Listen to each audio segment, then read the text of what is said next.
The early morning light filtered through the tall windows of the palace's administrative wing as Detective Inspector Webb and Captain Blackwood positioned themselves in an observation room that overlooked the corridor leading to Charlotte Pemberton's office. They had arrived before dawn to establish their surveillance position, equipped with discreet recording equipment and direct communication links to the security personnel stationed throughout the building.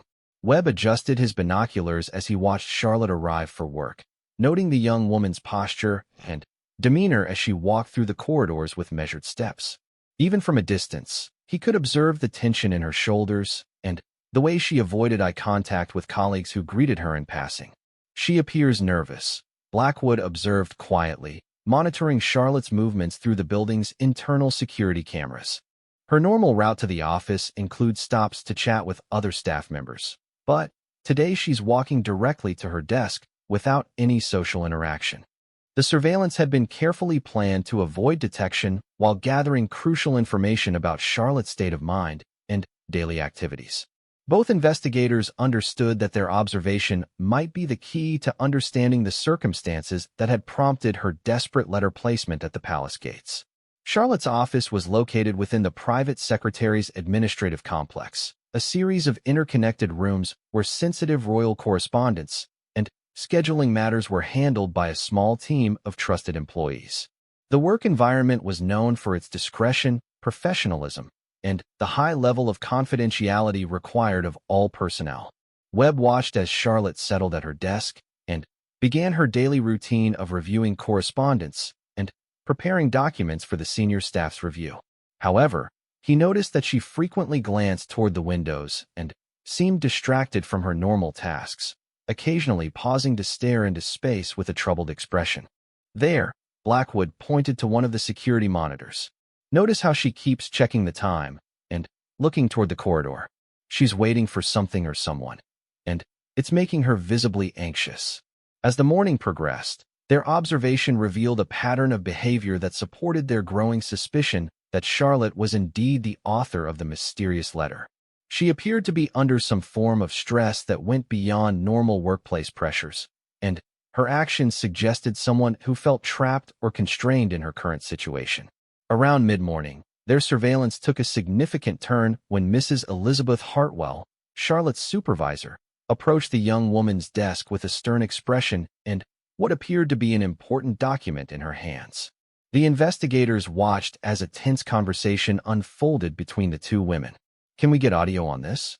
Webb asked, recognizing the potential significance of the exchange. Blackwood activated the room's sophisticated listening equipment, which was designed to monitor conversations in sensitive areas of the palace for security purposes. The technology allowed them to hear Mrs. Hartwell's voice clearly as she addressed Charlotte about her recent performance and attendance issues. "Charlotte, we need to discuss your recent requests for time off and your apparent lack of focus during important meetings. The private secretary has expressed concerns about your reliability, and there have been questions about your commitment to your position here at the palace." Charlotte's response was barely audible, but the investigators could make out her defensive tone as she attempted to explain her recent behavior without revealing the underlying causes of her distress. "I understand your concerns, Mrs. Hartwell, but I can assure you that my dedication to my duties remains unchanged. I've been dealing with some personal matters that have required additional attention, but I'm confident that these issues will be resolved soon." Mrs. Hartwell's expression remained stern as she continued the conversation. "Personal matters aside, Charlotte, your position here requires absolute discretion and unwavering focus. The nature of our work means that any lapses in attention or judgment could have serious consequences for the royal family and the institution as a whole." Webb and Blackwood exchanged meaningful glances as they listened to the conversation. The dynamic between the supervisor and employee suggested a level of control and oversight that went beyond normal workplace management, and Charlotte's responses indicated someone who felt constrained by circumstances beyond her control. Furthermore, Mrs. Hartwell continued, "I want to remind you of the confidentiality agreements you signed when you accepted this position. Any unauthorized communication about palace matters, whether through official channels or otherwise, would constitute a serious breach of trust and could result in immediate termination and potential legal consequences. Charlotte's visible reaction to this warning confirmed the investigator's suspicions. Her face paled noticeably, and she appeared to struggle with maintaining her composure as Mrs. Hartwell delivered what sounded like a carefully worded threat disguised as a routine reminder about confidentiality requirements.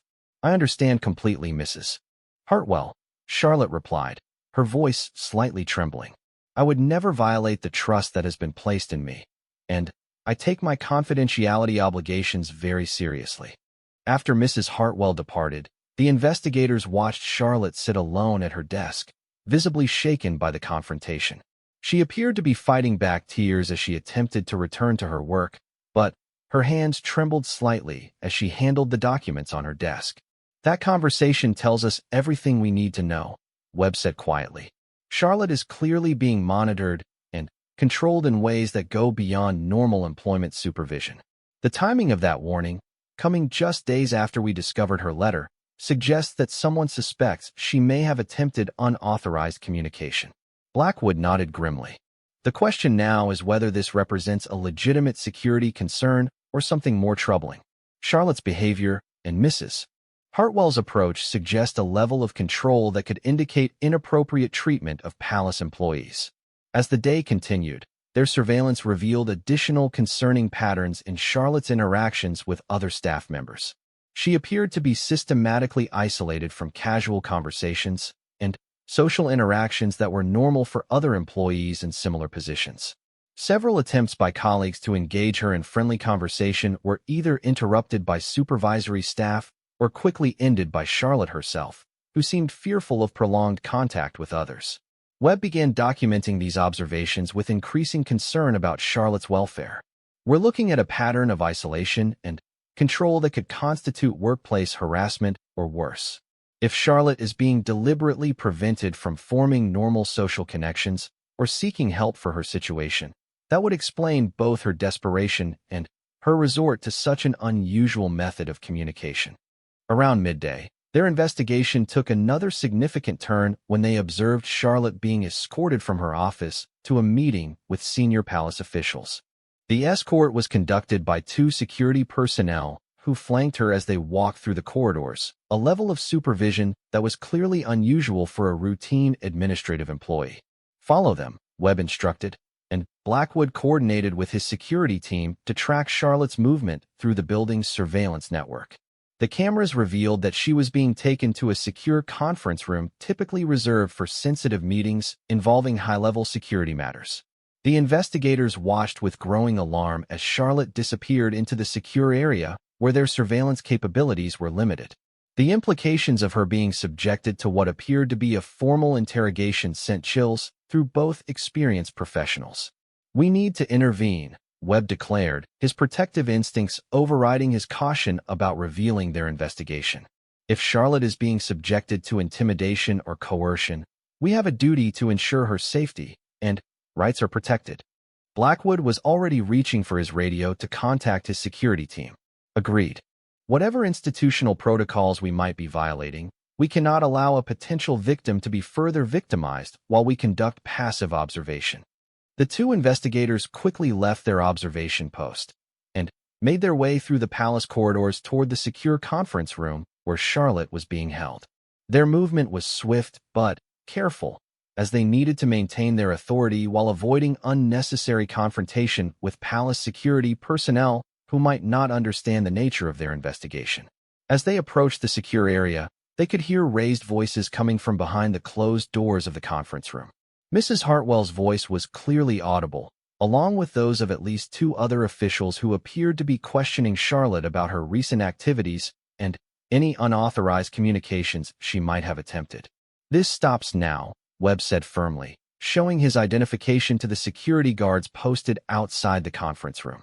"Detective Inspector Webb, Metropolitan Police, investigating a matter of potential criminal activity. I need immediate access to MS Pemberton."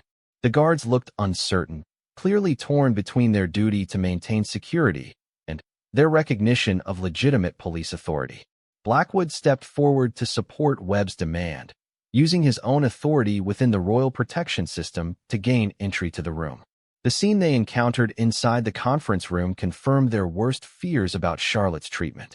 The young woman sat at a table surrounded by 3 senior palace officials, including Mrs. Hartwell, who were conducting what appeared to be an aggressive interrogation about her loyalty and recent behavior. Charlotte's face showed clear signs of distress, and she appeared to have been crying. The officials seemed surprised and somewhat defensive about the unexpected interruption of their proceedings, but Webb's authoritative presence immediately shifted the dynamic in the room. "Ms. Pemberton," Webb said calmly but firmly, "I am Detective Inspector Webb of the Metropolitan Police. I need to speak with you privately regarding a matter that may concern your safety and welfare. You are not under arrest, and you have the right to have this conversation in the presence of a legal representative if you choose." Charlotte's relief was visible as she looked up at the detective, clearly recognizing that his intervention represented the help she had desperately sought through her letter at the gates. The palace officials attempted to assert their authority over the situation, but Webb's legal jurisdiction and Blackwood's security credentials gave them the standing they needed to protect Charlotte from further intimidation. "What is the meaning of this interruption?" Mrs. Hartwell demanded. "Ms. Pemberton is a palace employee, and any matters concerning her conduct fall under our internal jurisdiction." Webb's response was measured but uncompromising. "Mrs. Hartwell, we are investigating matters that may involve criminal activity, including potential violations of employment law and individual rights. Ms. Pemberton's welfare is now under police protection, and any further questioning will be conducted according to proper legal procedures." The confrontation marked the beginning of Charlotte's liberation from the controlling environment that had prompted her desperate plea for help. As the investigators prepared to remove her from the intimidating conference room setting, they knew that the truth behind her letter would soon be fully revealed, along with the accountability of those who had created her distressing circumstances. 3 days had passed since the discovery of the mysterious letter, and Detective Inspector Webb found himself seated in a secure conference room deep within Scotland Yard. The walls were lined with maps, photographs, and documents related to what had officially been designated as Operation Cornerstone, a classification that ensured the highest levels of confidentiality and restricted access to only the most trusted personnel within both the Metropolitan Police and the Royal Protection Unit. Captain Blackwood sat across from him, surrounded by folders containing surveillance footage, personnel records, and detailed analyses of the handwriting found on the letter. The cream-colored paper itself rested in a protective evidence sleeve, its elegant script now familiar to both investigators after hours of careful examination and comparison with known samples. "The handwriting analysis has provided us with some significant leads," Webb began, opening the file containing the forensic expert's report. "According to our specialists, the script shows characteristics consistent with formal education and penmanship, likely from a prestigious institution.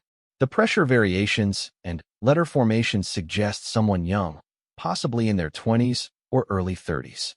Blackwood leaned forward, his military bearing evident even in the informal setting of their investigative meeting. "That narrows our focus considerably. Combined with the initial C and the quality of the stationery, we're looking at someone with both access to the palace and a background of privilege and education." The investigation had moved swiftly but carefully over the past 72 hours. Both men understood the delicate nature of their task and the potential consequences of any missteps or premature revelations. They had worked to build a comprehensive picture of palace personnel, recent visitors, and anyone else who might have had the opportunity and motive to place such a letter at the gates. Webb turned to the next section of his notes, which detailed their analysis of the security footage from the days preceding the letter's discovery. "The surveillance review has been extensive. We've examined every frame of footage from the week leading up to our discovery, focusing on the gate area and surrounding approaches. The cameras show normal patrol patterns, scheduled deliveries, and authorized personnel movements, but nothing that appears suspicious or out of the ordinary." However, Blackwood interjected, pulling out a series of still photographs from the surveillance footage. "We did identify several individuals who had access to the area where the letter was placed. The maintenance crew that services the gate mechanisms, the gardening staff who work near the perimeter, and several members of the household staff who routinely passed through that area during their daily duties. The photographs showed various palace employees going about their normal routines, unaware that their movements were being scrutinized for potential evidence of unauthorized communication attempts. Webb studied each image carefully, noting the timestamps and trying to correlate the movements with the window of time when the letter could have been placed. The challenge, Webb observed, is that anyone with legitimate access to the area would have had the opportunity to place the letter without arousing immediate suspicion. We need to look deeper into the personal circumstances and motivations of these individuals.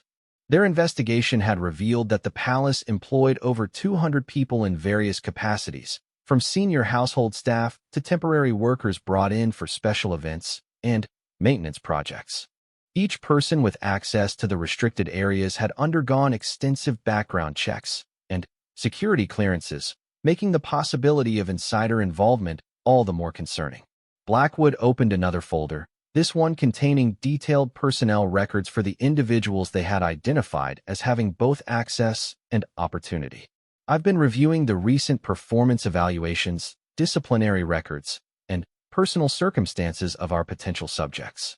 Most show exemplary service records and no apparent grievances or concerning issues. Webb picked up on the qualification in Blackwood's statement. There are a few individuals whose circumstances warrant closer examination. A young woman named Charlotte Pemberton, who works as an assistant in the private secretary's office, has been noted for some behavioral changes over the past few months. Her supervisor mentioned that she seemed withdrawn and less engaged in her duties than usual. Webb felt a jolt of recognition at the mention of the name Charlotte. The initial C on the letter could certainly correspond to that name, and the position within the private secretary's office would provide access to high-quality stationery and detailed knowledge of palace operations. Tell me more about Charlotte Pemberton, Webb said, leaning forward with increased interest. Blackwood consulted his notes before responding. 26 years old, university-educated, from a respectable family with connections to the royal household going back several generations. She's been employed at the palace for just over 2 years, initially receiving excellent performance reviews and showing great promise in her administrative role. What changed? Webb asked, sensing that there was more to the story. According to her supervisor, Mrs. Elizabeth Hartwell, Charlotte's demeanor shifted noticeably about 4 months ago. She became more reserved, sometimes appeared distracted during important meetings, and began requesting more time off than usual. When questioned about her well-being, Charlotte insisted everything was fine and declined offers of support or counseling. Webb made detailed notes as Blackwood continued his briefing. The timeline of Charlotte's behavioral changes seemed to align with the period when someone might have been planning the desperate communication attempt represented by the letter at the gates. Has anyone spoken directly with Charlotte about her recent performance issues? Webb inquired. Mrs. Hartwell attempted several informal conversations, but Charlotte remained evasive and insisted that any perceived changes were due to increased workload and personal stress. She specifically requested that no formal action be taken and that her concerns remain confidential. The pattern emerging from Charlotte's behavior suggested someone struggling with circumstances they felt unable to discuss through normal channels. The letter's desperate tone and clandestine placement began to make more sense in the context of an employee who felt trapped by her situation but unable to seek help through conventional means. Webb turned his attention to the broader context of Charlotte's work environment and personal relationships within the palace. What do we know about her interactions with other staff members? Has she formed any close friendships or expressed concerns to colleagues? Blackwood consulted another set of documents. Charlotte appears to have maintained a professional but somewhat distant relationship with most of her colleagues. She's described as competent and reliable, but not particularly social. A few staff members mentioned that she seemed to keep to herself more than most employees, particularly during breaks and meal times. That could be significant, Webb noted. Isolation often accompanies situations where someone feels unable to trust others or fears the consequences of revealing their circumstances. The investigation was beginning to focus more clearly on Charlotte Pemberton as the most likely author of the mysterious letter. However, Both investigators understood that they needed concrete evidence before taking any direct action that could compromise either the investigation or Charlotte's position within the palace. "We need to approach this carefully," Webb said, reviewing their options. "If Charlotte is indeed the author of the letter, she's clearly in some form of distress. Our primary concern must be her safety and well-being, while also determining whether there are any broader security implications for the palace." Blackwood nodded in agreement. "I suggest we begin with discreet observation and documentation of Charlotte's daily routines and interactions. We can also review her access logs and computer usage to look for any additional evidence of her attempts to communicate her concerns." Over the next several hours, the two investigators developed a comprehensive plan for monitoring Charlotte's activities while maintaining the secrecy necessary to protect both the investigation and the young woman's privacy. They would coordinate with select members of the palace security team who could observe her movements without arousing suspicion. The technical aspects of their surveillance plan included reviewing Charlotte's electronic communications, tracking her access to different areas of the palace, and documenting her interactions with various staff members and visiting officials. However, they were careful to ensure that their methods remained within legal boundaries and did not violate her fundamental rights to privacy. As the afternoon wore on, Webb and Blackwood finalized their approach to what was becoming an increasingly complex investigation. The human element of Charlotte's apparent distress had to be balanced against the institutional requirements of palace security and the potential implications for the royal family's safety and reputation. "Tomorrow morning, we'll begin the next phase," Webb concluded, gathering his notes and evidence files. "I want to establish a clear picture of Charlotte's current situation before we consider any direct intervention. If she is indeed crying out for help, we need to ensure that our response addresses her needs while maintaining the confidentiality and security that this situation demands." Blackwood stood and shook hands with Webb, both men understanding the gravity of their responsibility. "I'll coordinate with my security team to ensure that Charlotte's safety remains our top priority throughout this investigation. Whatever circumstances led to that letter being placed at the gates, we have a duty to respond with both professionalism and compassion." As Webb left the secure conference room and made his way through the corridors of Scotland Yard, he reflected on the unusual nature of this case. In his years of investigative work, he had encountered many situations involving desperate individuals seeking help, but none quite like this one. The combination of institutional secrecy, personal distress, and potential security implications created a challenge that would test all of his professional skills. The evening London traffic moved slowly as Webb drove home, but his mind remained focused on the investigation and the young woman who might be at its center. Charlotte Pemberton's story was still unfolding, and the next day would bring them closer to understanding the truth behind her apparent cry for help. Meanwhile, within the walls of the palace, Charlotte continued her daily routine, unaware that her desperate attempt at communication had set in motion a careful and determined effort to uncover the truth of her circumstances. The elegant handwriting that had caught the attention of a passerby would soon lead to answers about her situation and the reasons behind her feeling of confinement within one of Britain's most prestigious institutions. The morning mist hung heavy over Kensington Palace as Detective Inspector Marcus Webb approached the ornate iron gates that separated the royal grounds from the bustling London streets beyond. His weathered hands gripped the steering wheel of his unmarked police vehicle as he processed the unusual call that had brought him here at dawn. A concerned citizen had reported seeing what appeared to be a handwritten note attached to the inside of the palace gates, visible through the decorative metalwork, but impossible to reach from the public side. Webb had served the Metropolitan Police for over 2 decades, working cases that ranged from petty theft to high-profile political scandals. However, this was his first call involving the royal family, and the weight of responsibility pressed heavily on his shoulders. The palace grounds were under constant surveillance, monitored by both visible and hidden security personnel who maintained strict protocols about any unauthorized communications or suspicious activities near the royal residences. As he parked his vehicle and approached the main security checkpoint, Webb was met by Captain Henry Blackwood of the Royal Protection Unit. Blackwood was a tall, imposing figure whose military bearing spoke of years spent in elite service before transitioning to royal security. His crisp uniform bore the insignia of his rank, and his penetrating blue eyes missed nothing as he assessed the detective's credentials with practiced efficiency. "Detective Inspector Webb," Blackwood said, extending a firm handshake. "I appreciate your prompt response to this matter. The situation requires delicate handling, as I'm sure you understand. We cannot afford any public speculation or media attention regarding the safety and security of the royal family members residing within these walls." Webb nodded gravely, understanding the implications. "What exactly are we dealing with, Captain?" The initial report was rather vague, mentioning only a note of some kind attached to the interior of the gates. Blackwood gestured toward the towering gates that marked the main entrance to the palace grounds.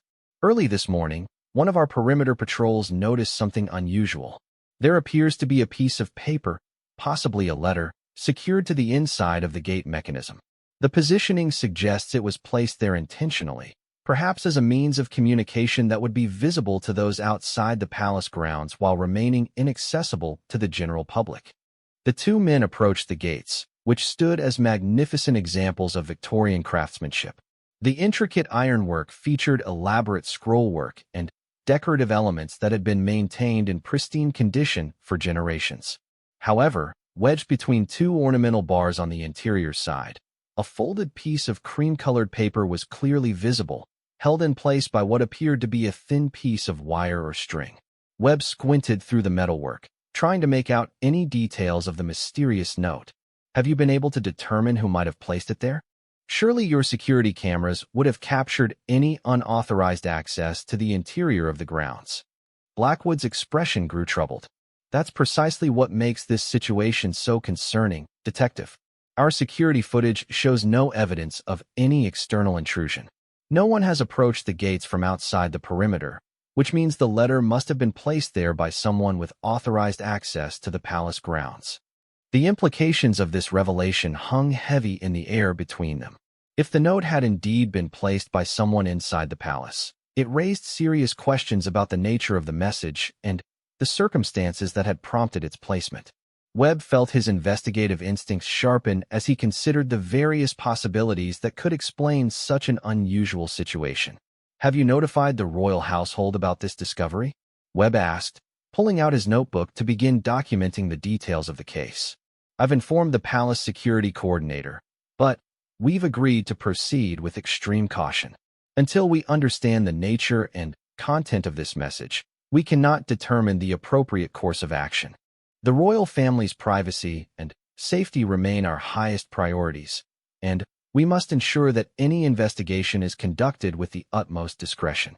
Webb examined the gate mechanism more closely, noting the sophisticated locking system that secured the entrance. The gates operated on both electronic and manual systems, with multiple redundant security measures designed to prevent unauthorized access. The letter's position suggested that whoever had placed it there possessed detailed knowledge of the gate's construction and operation. "We'll need to retrieve that note," Webb said, studying the challenge before them. "However, I want to ensure we don't damage any potential evidence in the process. Do you have the authority to open these gates for investigative purposes?" Blackwood hesitated for a moment, clearly weighing the security implications against the necessity of the investigation. "I can authorize temporary access, but we'll need to maintain strict protocols.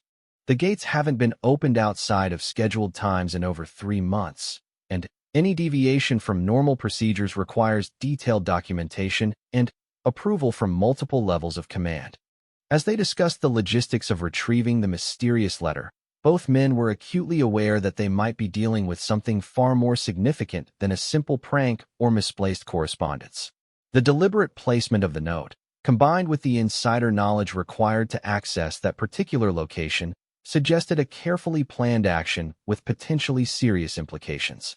Webb watched as Blackwood coordinated with his security team through his radio, arranging for the temporary opening of the gates while ensuring that all necessary precautions were maintained. Additional security personnel took positions around the perimeter, their presence both reassuring and ominous as they prepared for whatever revelation the letter might contain. The massive gates began to swing open with a low mechanical hum, their well-maintained hinges operating smoothly despite their considerable weight. As the gap widened, Webb could see the letter more clearly, noting the quality of the paper and the careful way it had been folded and secured. The handwriting visible on the exterior was feminine and elegant, suggesting education and refinement in its formation. Blackwood approached the letter with practiced caution, using latex gloves to avoid contaminating any potential evidence. He carefully removed the thin wire that had secured the note to the gate mechanism, noting its placement and condition before gently extracting the folded paper from its hiding place. The paper appears to be high-quality stationery, Blackwood observed, holding it up to examine the watermark visible against the morning light, the kind typically used for formal correspondence or personal letters among the upper classes. Webb moved closer to observe as Blackwood carefully unfolded the letter, revealing several lines of handwritten text in the same elegant script they had glimpsed from the exterior. The content of the message immediately confirmed their suspicions that this was no ordinary piece of correspondence. The letter was addressed to anyone who might help, and was signed with the single initial C. The content was brief but deeply troubling, describing feelings of isolation and confinement within the palace walls. The writer expressed fear about their situation and pleaded for assistance from anyone who might read the message. "This changes everything," Webb said quietly, his mind already racing through the implications of what they had discovered. "We're no longer dealing with a simple security breach. This appears to be a cry for help from someone inside the royal household." Blackwood's face had grown pale as he read the contents of the letter. His years of experience in royal protection had prepared him for many contingencies, but nothing quite like this. The possibility that a member of the royal family or their household might be in distress presented challenges that went far beyond normal security protocols. "We need to handle this with extreme sensitivity," Blackwood said, carefully refolding the letter and placing it in an evidence bag. The implications could be enormous, not just for palace security but for the monarchy itself. Any mishandling of this situation could have far-reaching consequences. Webb nodded in agreement, understanding the delicate balance they would need to maintain between conducting a thorough investigation and protecting the reputation and privacy of the royal family. The letter's contents suggested genuine distress, but they would need to verify its authenticity and determine the identity of its author before taking any further action. As they secured the scene and began the process of documenting their findings, both men were aware that they were at the beginning of what could become a highly complex and sensitive investigation. The mysterious letter had opened a window into potential problems within one of Britain's most protected and private institutions. The morning sun climbed higher over London as Webb and Blackwood worked together to establish the foundation of their investigation. They photographed the location where the letter had been found, documented the condition of the gate mechanism, and began the careful process of analyzing the physical evidence they had recovered. Webb's experience as a detective had taught him to approach every case with methodical precision, but he also recognized that this investigation would require unprecedented discretion and diplomatic skill. The balance between uncovering the truth and protecting institutional stability would demand all of his professional expertise. Meanwhile, Blackwood coordinated with palace security to review all recent access logs and surveillance footage, looking for any anomalies that might explain how and when the letter had been placed at the gates. The systematic approach to evidence gathering would be crucial in building a clear picture of the circumstances surrounding this mysterious communication. As the initial phase of their investigation concluded, Webb found himself contemplating the human element behind the elegant handwriting and desperate words of the letter. Someone within the protected confines of the palace had felt compelled to risk exposure and potential consequences in order to reach out for help. The weight of that realization settled over both investigators as they prepared to delve deeper into a case that would challenge their professional skills while potentially exposing secrets that had been carefully guarded within the walls of one of Britain's most revered institutions. Their investigation was just beginning, but already the mysterious letter had raised questions that would demand careful answers and sensitive handling. the truth behind the initial C, and their plea for help would require patience, discretion, and unwavering commitment to both justice and the protection of those involved in this unfolding drama.